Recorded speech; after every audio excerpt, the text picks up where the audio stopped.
आज आपली रेसिपीची सुरुवात आपण दिलला बघून करूया. आणि दिल बघा इकडे माउंटेन क्लाइम्बिंग करते, ती कुठे पण जात राहते बघा. आणि आज तुम्हाला कोणती रेसिपी बनते? आज कोणती रेसिपी बनते? मला विचारतोय? मला वाटलं तू दिलला विचारतोय. दिलनी सांगितलं तर तू सांग. मी आज पुरी भाजी बनवते. पुरी भाजी? ते याचं पीठ आहे ना, राजगिराचं पीठ. म्हणजे उपवासासाठी? हा, उपवासासाठी. आता नवरात्र चालू आहेत, मग उपवासासाठीच असणार ना. पुरी भाजी, राजगिरा पिठाचे पुऱ्या आणि बटाट्याची भाजी. 4 हिरवी मिरची घेतली, थोडीशी कोथिंबीर घेतली आहे ती भाजीसाठी वापरायला. आणि आपलं आहे ना ते बटाटे सोलताय. ती बटाटे शिजवून घेतलेली आहे, कुकरला 3 शिट्या करून घेतल्या. आता याची साल काढून घ्यायची आहे. हे मी थोडंसं ओलं खोबरं घेतलंय किसून, मीठ घेतलंय, उपवासाचं मीठ आहे. हे शेंगदाण्याचं कूट आहे. शेंगदाणे भाजून आहे ना ते मिक्सर लावून याची बारीक पावडर करून घेतली आहे. आणि हे आपल्याला थोडंसं आहे ना घी घ्यायचं आहे, थोडंसं पिठामध्ये टाकायला. मी तुम्हाला दाखवते. हे राजगिराचं पीठ आहे. मी तुम्हाला म्हणालेलो ना की अर्धा पीठ आपल्या म्हणजे पाठच्या रेसिपीमध्ये मी तुम्हाला सांगितलं की अर्धा पीठ जे राहील आम्ही त्याची वेगळी रेसिपी बनवू. हा, मग त्याची आता मी पुऱ्या बनवते. आता मी पहिलं काय करते, त्या बटाटे सोलताय तोपर्यंत मी हे पीठ मळून घेते. आणि पाठच्या व्हिडिओमध्ये जे मी तुम्हाला प्रश्न विचारलेला की ह्यांना ओळखता की नाही तुम्ही, तर सर्वांनी सांगितलं की हा तुम्हाला बघितलं आम्ही की तुम्ही श्रावणचे जेव्हा श्रावण महिन्यात तुम्ही रेसिपी बनवायला आलेला डाळ भाजी असं तुम्हाला ओळखलं सर्वांनी. आता तुम्ही बाहेर पण जाल ना, मग तुम्हाला पण ओळखतील बाहेर. तुम्हाला बाहेर कोणी ओळखलं का व्हिडिओ बघून? नाही, पण त्यापासून ते गेलंच नाही. आता तुम्ही बाहेर जाल की मग तुम्हाला ओळखतील. हे पीठ घेतलंय. आपल्याला जेवढे पाहिजे असतील ना पुऱ्या तसं आपण पीठ घ्यायचं. आता त्याच्यामध्ये ना मी थोडंसं मीठ टाकते. काय फरक नाही पुरीमध्ये, आपण जसं आपल्या साध्या पुऱ्या करतो ना त्याच्याच पद्धतीचे करायचे. आणि हे थोडंसं घी टाकते बघा. घी मध्ये आहे ना सगळं पीठ असं सारखं मिक्स करून घ्यायचं. आणि नंतर थोडं थोडं पाणी टाकत पीठ मळून घ्यायचं, आपल्या चपातीच्या पिठासारखं. थोडं थोडं पाणी टाकत पीठ मळायचं ना. ते एकदम पाणी ओतलं आणि आपल्याकडे पीठ कमी असणार तर मग वांदे होतात ना, म्हणून कमी कमी पाणी टाकून पीठ मळून घ्यायचं. तिकडे त्यांचं बटाटे कापायचं काम चाललंय. म्हणजे कसं माहितीये का, पीठ मळून झालं की लगेच बटाट्याची भाजी घालणार. बटाट्याची भाजी करून झाली ना पहिली की पुऱ्या करता करता मी तुम्हाला खायला देणार. पीठ चांगलं आहे ना जोर लावून चांगलं मळून घ्यायचं, कारण ते जरा आहे ना कसकशीत असतो आणि ते मळून ना आपल्याला नरम करायचं असतं. आणि पाणी जास्त नाही वापरायचं. मी जेव्हा कमेंट्स वाचतो ना तेव्हा मम्मी बद्दल पण काहीतरी लिहिलेलं असतं आणि माझ्याबद्दल तर एक कॉमन वस्तू लिहिलेलीच असते. म्हणजे माहिती तुला काय लिहितात मम्मी माझ्याबद्दल? पप्पूची मजा येत असेल ना. हा, म्हणजे रेसिपी 2-3 वेळा वाचून दाखवलंय ना. हा, आणि जे कमेंट सेक्शन मध्ये जे मराठी लिपीमध्ये जे लिहिलेले असतात ना ते मम्मीला वाचता येतात. तर तेवढे कमेंट्स ते मम्मी बरोबर वाचते. आणि बाकी जे इंग्लिश मध्ये लिहिलेले असतात ते मी त्यांना ट्रान्सलेट करून दाखवतो. तर खूप जण लिहितात की माझी मजा आहे. आणि हा, आता नवरात्रीमध्ये मला 9 कलर तर माहित नाही, पण मला 9 रेसिपी तर माहिती आहेत जे मी खाणार आहेत. आता ही तर सेकंड डे आहे, व्हाईट कलर आहे बघा आज. आणि आज आमच्या घरी हे बनते. फर्स्ट डे 1 ची पण रेसिपी टाकली, तुम्ही नाही बघितलं तर मी तुम्हाला डिस्क्रिप्शन बॉक्समध्ये देतो, तुम्ही बघा. इथे साईड मध्ये रेसिपी बनवायचं काम चालू आहे. आणि दिल बघा कुठे झोपली आहे पार्टी, ती बघा दिसली तुम्हाला? ही बघा आमची दिल इकडे बसली. आणि एक कमेंट आली होती दिल तुझ्याबद्दल की तुझं एवढं लाड का करतो आम्ही. तर ह्याचा माझा एक आन्सर तुम्ही ऐका आणि मम्मी सुद्धा तुम्हाला याबद्दल एक आन्सर सांगेल. मम्मी तुझं ओपिनियन सांग की आपण का लाड करतो एवढं आपल्या मांजरीचं, दिलचं, कॅटचं किंवा कोणत्याही प्राण्यांचं का?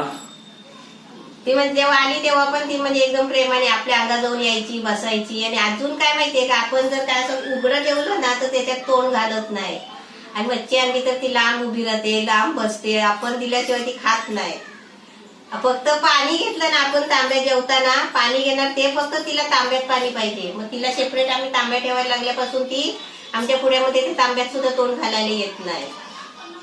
आणि काय दिलं तर खात नाही. आपण कुठे गेलो तर ती सारखी आवाज देत राहते. आपण नसलो तर तिला चैन पडत नाही. अशी आहे. तुम्हाला माझा आन्सर ऐकायचा असेल तर मी तुम्हाला पहिल्याच व्हिडिओमध्ये सांगितलेलं, मम्मी तुला मी सांगितलेलं ना की आपण 2 माणसं आणि आपण 3 माणसं आहेत घरी. म्हणजे ज्यांच्या पण घरी प्राणी असतात ना तर ते त्यांच्या पेट अॅनिमल्सला एक मेंबर म्हणून समजतात. ते कधीच त्यांना पेट अॅनिमल समजत नाही. ते डॉग असू दे, कॅट असू दे किंवा कोणताही अॅनिमल असू दे, ते एक घरचा मेंबर बनतो. मी जेवढी माझ्या मम्मीची काळजी घेतो, मम्मी माझी काळजी घेते, तेवढंच आम्ही आमच्या पेट म्हणजे आपण आपल्या कॅटचं किंवा डॉगचं आपण त्याची देखभाल करत राहतो. म्हणजे आपल्याला ती समजतच नाही की तो प्राणी आहे आणि ती मांजर आहे. आम्ही तिला अशी मांजर कधी बोलतच नाही. कारण आपण आता पप्पू जरी बाहेर गेला ना तर ती मला आवाज देते की पप्पू कुठे गेला. तिची भाषा फक्त मलाच समजते. मग तिला बोलते मी आत्ताच 2 मिनिटापूर्वीच, आता ह्याला तुम्ही विचारा, आत्ताच मी आतमध्ये होती आणि बाहेरची लाईट घालून मी आतमध्ये भांडी घासायला गेलेली, तर यांनाच विचारा कशी आवाज देत होती. म्हणजे मी कुठे गेली, मम्मी कुठे गेली अशी ती आपल्या भाषेत विचारत होती. तर यांनी मला आवाज दिली, बघा काय बोलते. तर मी बाहेर आले, म्हटलं दे मी भांडी घासते बेसिन मध्ये, असं म्हणून ती मग गप्प बसली. आणि खूप छान वाटतं जेव्हा मला तर वाटतं की सर्वांच्या घरी एक पेट अॅनिमल असलाच पाहिजे. कधीच घर असं खाली वाटत नाही. समजा मम्मी कधी बाजारात गेली, कधी मम्मी रिलेटिव्हच्या घरी, मी एकटा असलो किंवा मम्मी एकटी असली तर घरी कोण ना कोण आहे असं वाटतं आणि आपण जातो. समजा मम्मी घरी नसेल तर मी जेव्हा जॉबवरून परत येतो तेव्हा कोणतरी वेटिंगवर आहे आपल्यासाठी घरी येणार, हा कोणतरी येणार आहे, आपलं वाट बघतंय घरी जाऊन कोणतरी. आणि ती वाट बघत बसते, आपली घरात वाट बघत बसते. आणि आम्हाला सुद्धा ती कुठे दिसली नाही ना तर अशी आडकुटी कुठे पण जाऊन अशी झोपते, तेव्हा आम्हाला चैन पडत नाही. आणि किती पण थकला ना तर मी दिवसभर किती पण काम केलं, तिला बघितल्याशिवाय ना मला समाधानच वाटत नाही. पप्पू पण माझ्या कामावरून आला ना की ती पायाखाली येणारच. आणि कधी ती दिसली नाही तर पप्पू पण सारखा विचारणार दिल कुठे आहे, दिल कुठे आहे. आणि तिला बघितल्याशिवाय तर आम्हाला चैन पडत नाही. आणि ती दिसली नाही तर मग काय खरं नाही, आम्ही म्हणून तिला बाहेर पण सोडत नाही. आणि अजून त्यांचा एक मोठा म्हणजे जवळ असण्याचा एक फायदा असतो की जेव्हा पण आपण त्यांना बघतो ना, समजा मी जॉब करून खूप दमून आलोय, मम्मीने खूप रेसिपीज बनवली आणि ती दमली आहे, त्यांच्याबरोबर खेळताना आपल्याला एक वेगळी एनर्जी क्रिएट होते. ते आपल्याला असं वाटतच नाही की आपण काहीतरी जॉब करून आलोय किंवा काहीतरी काम करून आलोय. आपण त्यांच्या खेळण्यामध्ये एवढे एंगेज होतो की मग आपण सर्व आपलं टाइम आणि आपला जेवढी थकावट आहे, जेवढी वीकनेस म्हणजे जेवढं आपण दमून आलो ते सर्व आपण विसरतो. दमल्यासारखं वाटतच नाही. मी आता पण एवढं भरपूर काम करते पण तिला घेतलं ना, तिला जवळ बसलं, तिच्याजवळ हात फिरवला तिला की मी थकल्याचं वाटत नाही. म्हणजे खूप हौस येते. आपण लहान मुलं असल्यावर कसं प्रत्येकाला माहितीच असेल, आपल्या घरात लहान छोटं बाळ असेल तर आपण त्याला बघून आपलं सगळं थकवा विसरून जातो. तशा प्रकारे ती जशी आली आहे ना त्यापासून आम्ही दुःख सुद्धा तिच्यामुळे विसरलो. गॅस पेटवलाय, हा तवा ठेवलाय भिडाचा, त्याच्यामध्ये आता थोडं तेल टाकते. पहिली भाजी करून घेते आणि थोडासा आहे ना चवीपुरता, म्हणजे स्वाद वेगळा येईल जरा भाजीला, कारण उपवासाची भाजी आहे. त्यासाठी थोडा अर्धा चमचा घी टाकते. आता याच्यामध्ये मिरची टाकते.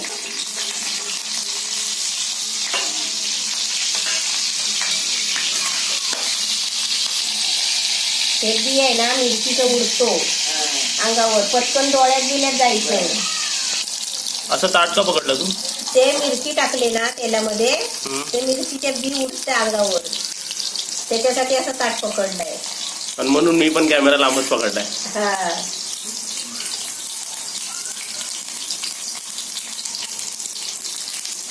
मिरची अशी कलर, असा कलर सफेद येतो त्याचा.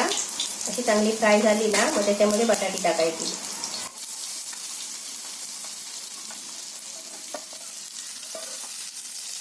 आता उपवासाला बघा काहीच चालत नाही आपल्याला.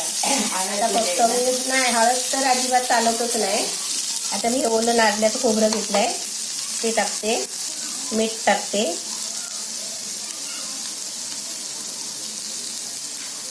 उपवासाचं मीठ आहे, आपण पण उपवासाचं मीठ वापरायचं.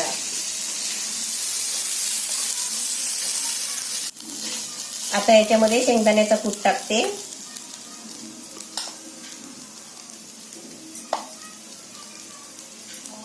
दोन चमचे टाकलाय. आता ही आपल्याला आहे ना अशीच भाजी बनवायची असेल ना उपवासासाठी तर याच्यामध्ये अर्धा चमचा साखर टाकायची. म्हणजे ही आपली उपवासाची गोड बटाट्याची भाजी झाली. आणि याची मी भाजी आहे ना बनवलेली पण आहे अशी रेसिपी. पण आता पण तुम्हाला सांगते, आता पुऱ्या नसतील ना तरी आपण अशी बटाट्याची भाजी करून तुम्ही टिफिनला वगैरे उपवासासाठी असं खाऊ शकता. ह्याच्याबरोबर दुसरं काही नाही खाल्लं तरी चालेल. आता जरा आहे ना भाजी मुरायला ठेवते, थोडं ताट मारते त्याच्यावर आणि बारीक गॅस करून, कारण का मीठ लागायला पाहिजे भाजीला. मग वाफ लागली. आता मी ही कोथिंबीर घेतली आहे. आता तुम्हाला उपवासाला चालत असेल तर तुम्ही टाकू शकता, नाही चालत असेल ना, समजा तुम्हाला उपवासाला नाही खायची आहे कोथिंबीर तर तुम्ही टाकू नका. ही आपली भाजी मग रेडी झाली आहे. म्हणजे जे उपवासाला खातात त्यांनी टाका आणि जे नाही खात त्यांनी नका टाकू. आणि जे वाफ साठी तो ताट ठेवलेला ना तो फक्त 30 सेकंड, ऑलमोस्ट 30-40 सेकंड मम्मी ठेवलेला थोड्यासाठी. तुला आता रेसिपी बनते, तर रेसिपीवरून मी तुम्हाला एक प्रश्न विचारतो. तसं ह्या रेसिपीबद्दल एक जनरल क्वेश्चन विचारतो तुम्हाला. तुम्ही मला सांगा एक हेल्दी रेसिपी काय आहे, म्हणजे कोणती रेसिपी आहे जी हेल्दी रेसिपी आहे. ह्याचा आन्सर एक स्पेसिफिक पण असू शकतो आणि ह्याचा आन्सर एक काही जनरल आन्सर पण असू शकतं. तर तुम्ही मला कमेंटमध्ये सांगा तुमच्यासाठी एक हेल्दी रेसिपी म्हणजे काय, आणि माझा जे आन्सर आहे मी तुम्हाला नेक्स्ट व्हिडिओमध्ये सांगेल तुम्हाला. मम्मी तू सांग एक हेल्दी रेसिपी काय. मी सांगितलेला आन्सर नाही सांगायचा. अच्छा ठीक आहे, माझा आन्सर मी तुम्हाला नेक्स्ट व्हिडिओमध्ये सांगेल. तुम्ही तुमचा आन्सर रेसिपीच्या कमेंट सेक्शन मध्ये सांगा. माहितीये पप्पू सांगतो बरोबर. नाही, मला तुमचे आन्सर्स पण बघायचे की एक हेल्दी रेसिपी म्हणजे काय. रेसिपीचं नाव पण सांगू शकता किंवा काही सांगू शकता तुम्हाला जसं वाटतं तसं. पप्पू तुमच्याशी बोलेपर्यंत भाजी माझी झाली आहे बघा. झाकण मारलं होतं आणि गॅस पण बंद केलाय. आता मी पुऱ्या लाटायला घेते आणि इथे मी एका बाजूला पुऱ्या लाटते आणि एका बाजूला या तळून काढते, म्हणजे पटकन होईल. पुऱ्या असे छोटे छोटे लाटायचे. गोल पाहिजे असेल ना तर त्याच्यावर वाटी मारायची. आता हे जे पुऱ्या तू लाटतेस ते पातळ लाटणार आहेस का जाड लाटणार आहेस. थोडे जाड लाटायचे. आपण पुऱ्या लाटतो ना त्याच्यापेक्षा थोडे जाड लाटायचे. हे आता वाकडे येतात ना त्याच्यावर आपण काहीतरी असं गोल मारायचं. हे ग्लास घेतलाय मी काटाचं बघ, असं हे असं मारायचं मधोमध, म्हणजे गोळ येतात बघ. आणि हे पीठ परत वापरायचं लाटायला. असं पिठात घोळून घ्यायचं, सुक्या पिठात, आणि लाटून घ्यायचे. आपण एकटी करत असाल ना तर असे पुऱ्या पहिले लाटून घ्यायचे आणि नंतर तळायचे. तेल तापलं आहे, जरा पीठ टाकून बघते तेल तापलं काय. तापलं, बारीक केलाय. तेल तापलं आहे ना. आणि तुम्हाला मला एक सांगायचं आहे की व्हिडिओ जेव्हा आम्ही रिलीज करतो, व्हिडिओ टाकतो, त्याच्यावरती जे कमेंट्स बघतोय मी तर खूप सारे कमेंट्स भेटतात. तर मला तर लाईक मी जे गोल सेट केलं होतं की हा एवढे कमेंट आले पाहिजे, तर ते गोल अचीव झालंय. म्हणजे मला अजून काही जास्त एक्सपेक्टेशन नाही आहेत. हेच होतं की थँक्यू म्हणायचं होतं की आता तुम्ही खूप चांगलं, म्हणजे मम्मीला पण मी दाखवले कमेंट्स खूप येतात, लाईक्स खूप येतात, व्ह्यूज पण चांगले पडतात आहेत. आणि त्यासाठीच आम्ही असं ब्लॉग प्लस रेसिपी तुमच्यासाठी टाकतोय. तर त्यासाठी तुम्हाला मला थँक्यू म्हणायचं होतं की चांगलं वाटतं इंटरॅक्शन करून. मी तुमच्याशी बोलतोय, मम्मी तुमच्याशी बोलते, मग तुम्ही मम्मीशी बोलताय. ते इंटरॅक्शन असल्यामुळे ते चांगला एन्व्हायरमेंट क्रिएट झाला इकडे, आणि ती पण इंटरेस्ट घेऊन रेसिपीज बनवते इकडे, आणि त्यामुळे आपल्याला पण फायदा झालाय. तुम्हाला रेसिपीज भेटतात आहे आणि मला इकडे रेसिपी टेस्ट करायला भेटते. बारीक मस्त फुटतात आहेत ना, फुलतात बघ मस्त. आता हे राजगिराच्या पिठाच्या पुऱ्या आहेत ना, आणि नॉर्मलच्या गव्हाच्या पिठाच्या पण पुऱ्या बनवतो. गव्हाच्या पिठाचे बनवतो, मैद्याचे पण बनवतो. त्याला टाइम फ्राय करायला टाइम तर एवढाच नॉर्मलच लागतो ना, असं नाही ना की लागत त्याला. असं नाही ना की ह्याला जास्त टाइम त्याला कमी टाइम नाही. फक्त एवढंच की हे पीठ जरा महाग आहे आणि चांगलं पौष्टिक आहे. याच्यामध्ये खूप काय काय असतं ते तू बोल. न्यूट्रिशन खूप जास्त असतं त्याच्यात. बघा इकडे लाटायचं काम चालू आहे आणि इकडे तळायचं काम चालू आहे. म्हणजे दोन हाताला अजून दोन हात जॉईंट झाले की कसं काम जरा सोपं होतं. आणि माणसं जशी असतील जास्त तर आपलं कसं, जरी ते रेसिपीला जास्त हेल्प नसेल तरी ते इंटरॅक्शन होतं माणसाशी. माणूस बोलून चालून राहतो एक दुसऱ्याशी. बरं वाटतं जरा, एकटं वाटत नाही. अशी पण एक कमेंट होती मम्मी की तू त्यांना आई म्हणून का बोलतेस. आई म्हणून आता ते माझ्या आईसारखेच आहेत ना. आईसारखे, त्यांच्या सुना पण माझ्या एवढ्याच आहेत, माझ्यासारखेच आहेत. म्हणून त्यांना आई. आणि त्यांना तुम्ही सर्व पवार आई म्हणून बोलता ना? हा, पवार आई. बघा इथे आता ऑलमोस्ट 5 मिनिटात इकडे आता पुऱ्या टोटल रेडी होतील आणि इथे आपली अशी भाजी झाली आहे. आता आम्ही तुम्हाला टेस्ट करून दाखवतो. नाही, त्यांना पहिलं खायला देते भाऊ. हा, तुम्ही पहिलं खा, नाहीतर आम्ही तुम्हाला टेस्ट करून दाखवतो. मला तुम्हाला अजून एक प्रश्न विचारायचा आहे.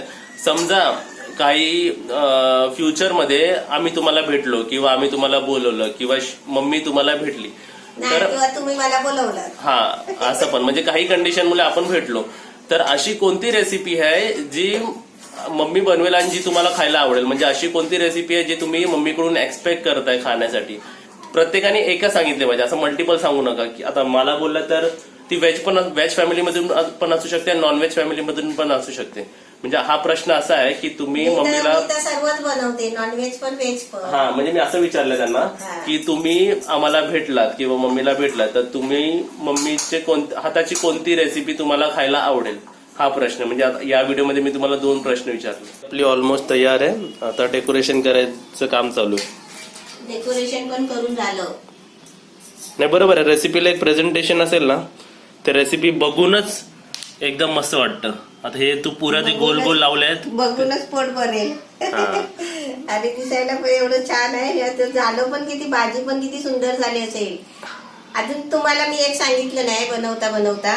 मी हे पीठ मळताय नाही ना, गरम पाणी घेतलं होतं, थोडंसं कोमट होतं. ते गरम पाणी घ्यायचं पीठ मळताना, ते मी सांगितलं नाही होतं. आता आपण याला टेस्ट करून बघूया. चला, तुम्ही दोघांनी पहिले टेस्ट करा. तू कर पहिलं, तू सांगतोस बरोबर कशी झाली आहे ती. ठीक आहे, मी सांगतो पण तुम्ही टेस्ट करा, मी सांगतो कसं झालंय ते. आम्ही तर करणारच आहे, पण तू कर. तू खा, मी खा ना, आपण सर्वांनी एकत्र खाऊया. हा, एकत्रच खाऊया. हेच. आम्ही मैत्रिणी आहे ना, म्हणून आम्ही दोघी एकत्र खातो. आता मी तुम्हाला टेस्ट करून दाखवतो. मी तर तुम्हाला एक डिफरन्स सांगू शकतो, पुऱ्या खाऊन दाखवतो की गव्हाच्या पिठाच्या आणि ह्याच्यामध्ये डिफरन्स तुम्ही ओळखू शकता की नाही. तोडताना पण एकदम खुशखुशीत वड्यासारखे.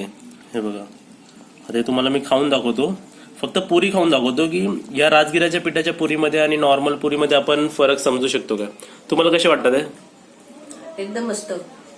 मी आता पुरी खाल्ली आणि गव्हाच्या पिठाच्या पुरीमध्ये आणि ह्या पुरीमध्ये तुम्ही डिफरन्स लगेच ओळखू शकता.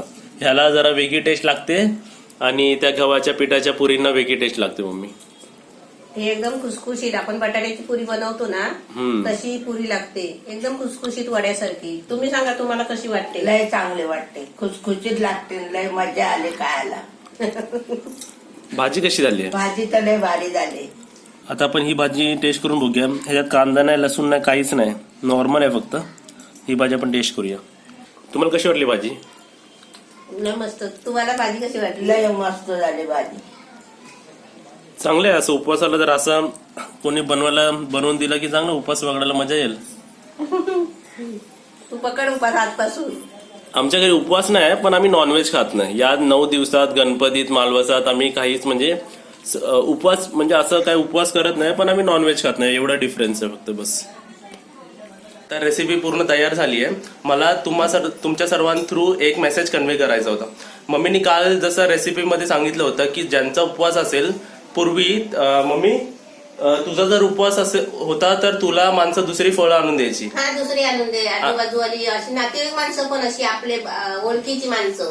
आणि नवरात्रीमध्ये बाकीच्या उपासाला नाही, पण या नवरात्रीच्या उपवासामध्ये एक दुसऱ्याला फळं द्यायची असतात. हा, आणि म्हणजे तुझा उपवास असेल तर ते तुला देतात आणि त्यांचा उपवास तुला माहिती पडला तर त्यांना फळं द्यायची. ते कोणाचा पण उपवास असू दे, असं ते माणसासाठी नाही द्यायचं, ते देवीसाठी द्यायचं. म्हणजे 9 दिवसासाठी देवी येते ना आपल्याकडे, तर त्या देवीसाठी फळं द्यायची असतात. मला हा कॉन्सेप्ट मम्मी तुझा खूप आवडला. समजा आपल्याला माहिती पडलं की कोणाच्या घरी कोणाचा उपवास आहे, तर त्या उपवासाच्यामुळे त्यांच्या घरी खूप काम असतं, त्यांच्या घरी काय बनत पण नाही, तर तुम्ही काहीतरी त्यांना बनवून द्या. हे खूप चांगली एक सिस्टम चालू होईल जर आपण असं केलं तर. कमीत कमी फळं नसतील तर आपण असंही देऊ शकतो. आता आम्ही जस्ट घरामध्ये केला तर आपल्या बाजूला कोणाचा उपवास असेल तर त्यांना पण असं प्लेट मधून द्यायचं. आता इथे बघा, ह्यांना पण तुम्ही ओळखतच असाल. आता आम्ही जस्ट ह्यांना फोन केला की असंच विचारण्यासाठी. मग बोलण्यात आम्हाला माहिती पडलं की ह्यांचा उपवास आहे आणि ह्यांनी काहीच नाही खाल्लं होतं उपवासामुळे, घरच्या कामामध्ये बिझी होते. मग त्यामुळे आम्ही त्यांना आता हे रेसिपी तर उपवासाचीच आहे टोटल, म्हणून आम्ही त्यांना खायला पण दिलं. म्हणजे हे आपण म्हणजे टेस्ट करायला बोलवलं असं हा खायला. ह्यांच्या थ्रू मला तुम्हाला हे सांगायचं की असं तुम्ही सुद्धा करा की तुमच्या आजूबाजूला जर कोणाचा उपवास असेल तर तुम्ही त्यांना असं बनवून द्या. बनवून नाही तर तुम्ही एक फ्रूट द्या. जर माझा उपवास आहे आणि मला कोणी असं दिला तर किती चांगलं वाटेल. आणि या देवीचा तसा महत्वच आहे. म्हणजे उपवास असेल ना 9 दिवस पकडलेला तर त्यांनी एकमेकांना फळं द्यायची अशी. आता तुम्ही सांगा, समजा तुमचा उपवास आहे आणि तुम्हाला कोणी एवढं बोलवलं की या जरा तुम्ही उपवासाचं खाऊन जा, तुम्हाला कसं वाटेल? चांगलं वाटेल ना. बरं वाटतं की नाही जरा की बघ आपल्यासाठी एवढं कोणतरी खायला देत आहे, एवढा माझा उपवास आहे. आणि उपवास म्हटल्यावर आतमध्ये भूक तर असतेच माणसाची. छान वाटतं पण असं समाधान पण वाटतं जरा. तुम्हाला ही रेसिपी आवडली असेल तर तुम्ही व्हिडिओला लाईक करा, शेअर करा व्हॉट्सअपवर. शेअर का म्हणतो, कारण तेवढी रेसिपी सर्वांकडे पोहोचेल म्हणून तुम्ही शेअर करा, लाईक करा आणि तुम्हाला काय वाटतं रेसिपीबद्दल ते तुम्ही कमेंटमध्ये सांगा. आणि असेच तुम्हाला आम्ही व्लॉग प्लस रेसिपी दाखवत जाऊ.